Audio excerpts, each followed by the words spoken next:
जो नजदीक का शिव मंदिर हो, उस शिव मंदिर में जाकर मात्र शिवलिंग का स्पर्श कर लेना।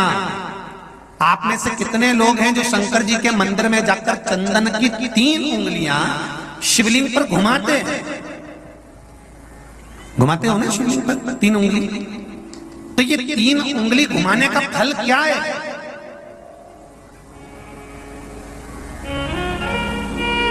क्या फल है? इस शिवलिंग पर ये 3 उंगली घुमाई जाए तो इसका फल क्या है? तो आपको लगेगा भगवान शंकर को त्रिपुंड लगाना है। बोलो सही है गलत है? आप तो यही सोचोगे ना कि शिव जी को त्रिपुंड लगाया गया है, पर नहीं। शिव महापुराण की कथा कहती है, ओम शिव महापुराण की कथा ये सागर में जो चल रही है, इसमें आप अगर विद्धेश्वर संहिता को या पार्वती खंड को निकालोगे या आप स्कंद पुराण का या लिंग पुराण की कथा को उठाकर देखोगे तो उसमें वर्णन आता है जब कोई पुरुष, नारी या बच्चा अगर चंदन लेकर गया है, अष्टगंध लेकर गया है या जल चढ़ाने के बाद चंदन भी नहीं है, अष्टगंध भी नहीं है, लाल चंदन भी नहीं है और मात्र उंगली से 3 लाइन खींचता है, उसका मतलब त्रिपुंड लगाना नहीं होता। उसका मतलब होता है कि उसने एक पार्थिव शिवलिंग का निर्माण कर पूजन कर ली है। यह फल प्राप्त, उसका फल ये प्राप्त होता है।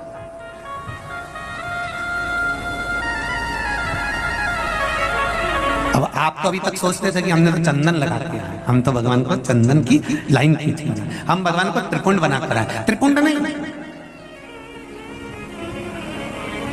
भगवान शंकर को आपने त्रिपुंड लगाया वो अपनी जगह पर है, पर भगवान शंकर को जो आपने 3 लाइन खींची है, हाथ का जो स्पर्श कर कर घुमाया है, इससे पार्थिव शिवलिंग के निर्माण का फल प्राप्त हो जाता है।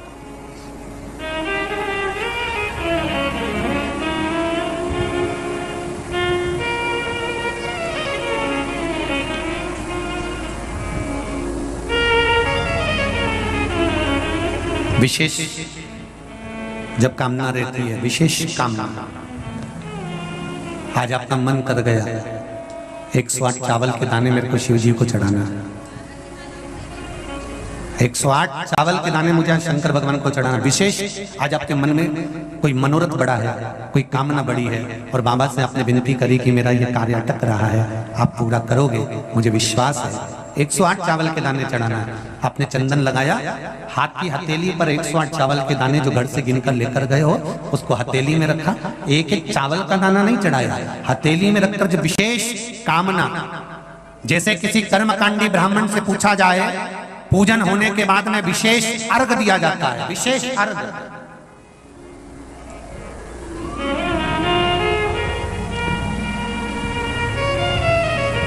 उसी तरह विशेष कामना के लिए जो महापुराण की कथा चल रही है बार बार नहीं मिलेगा। और जितने लोग आस्था पर सुन रहे हैं, जितने लोग फेसबुक यूट्यूब पर सुन रहे हैं, वो भी ध्यान लगाकर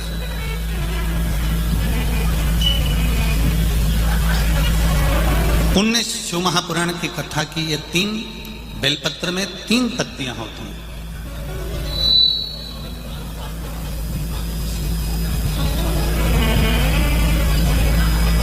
ये 3 पत्तियां शिव महापुराण की कथा कहती है। जब हम देवाधिदेव महादेव को समर्पित करते हैं, जब हम भगवान शंकर को ये 3 पत्तियां समर्पित करते हैं, तो हमारा वर्तमान, हमारा भविष्य और हमारा पूर्व का किया हुआ जो भाग है वह भी केवल एक बेलपत्र जब हम भगवान शंकर को समर्पित करते हैं तो हमारा वर्तमान, हमारा भविष्य और हमारा भूत जो निकल गया वो तीनों ही भगवान शिव उसको संवार देते हैं। मात्र एक बेलपत्र का फल इतना प्रबल है कि एक बेलपत्र मात्र भगवान शंकर को समर्पित कर देने से हमारा निश्चित समय अवधि गणना सब स्वीकार कर लेते हैं भगवान शंकर।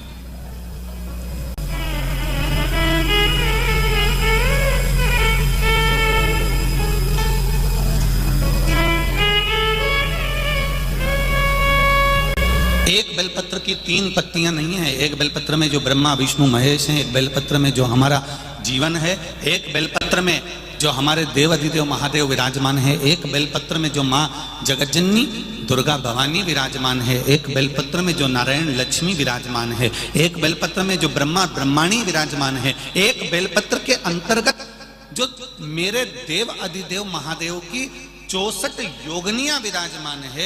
एक बेलपत्र के अंतर्गत 33 कोटि देवी देवता विराजमान है। एक बेलपत्र के अंतर्गत संपूर्ण ब्रह्मांड का सुख विराजमान है।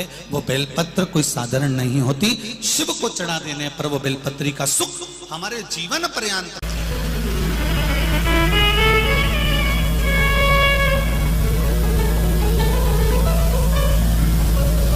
केवल एक बेलपत्र हमने जो देवादिदेव महादेव को समर्पित करी, उसका सुख हमको अपार सुख प्रदान कर देता। पुण्य 3 तरह से होता है, एक मन से, वचन से और कर्म से।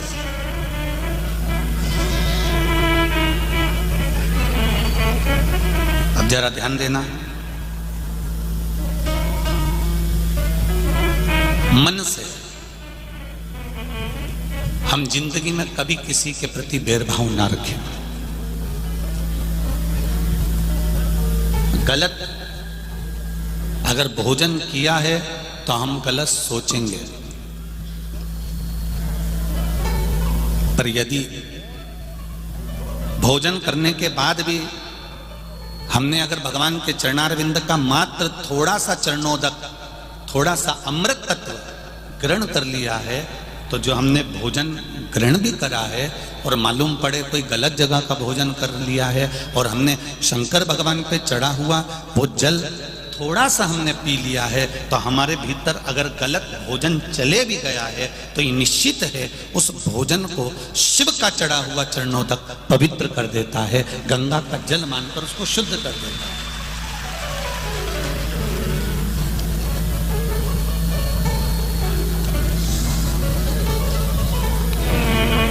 दो विष होते हैं, 2 तरह का विष होता है। एक विष भोजन में मिलाया जाता है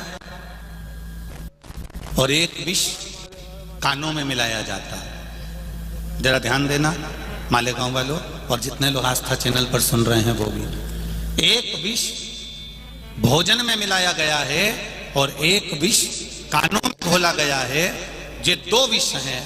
इसमें एक विष जो भोजन में मिलाया गया है उस विष से तुम बच सकते हो, पर जो कानों में जहर उगला गया है उससे जिंदगी में कभी बचला नहीं जा सकता, कभी नहीं बच सकते।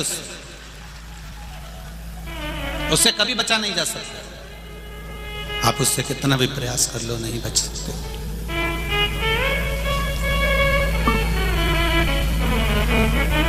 भोजन का विष निकल सकता है